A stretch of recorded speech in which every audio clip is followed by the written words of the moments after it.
ذکر نہ کرو اس نالائق کے بارے، اس عمران جھوٹے شخص کے بارے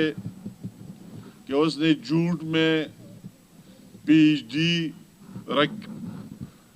رکھی ہے۔ اتنا جھوٹ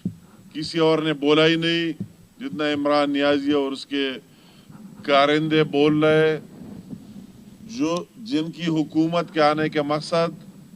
پاکستان کو بدنام کرنا، پاکستان کی عوام کو مشکلات میں ڈالنا، پاکستان کی عزت کو برباد کرنا۔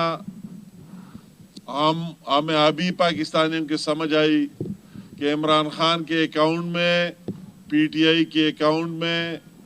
جو اربوں ڈالر بیرونی ملک سے، اسرائیل، انڈیا اور کہاں سے آئے، جو ایک مشہور کیس ہے foreign funding case,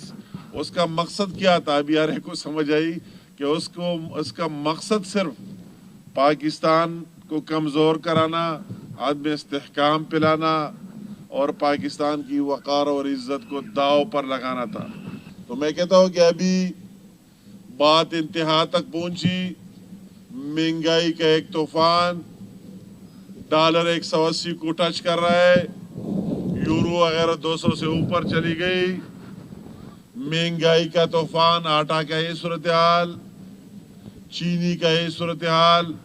diesel petrol کا یہ صورتحال کہ عام آدمی کا جینا مشکل ہو گیا۔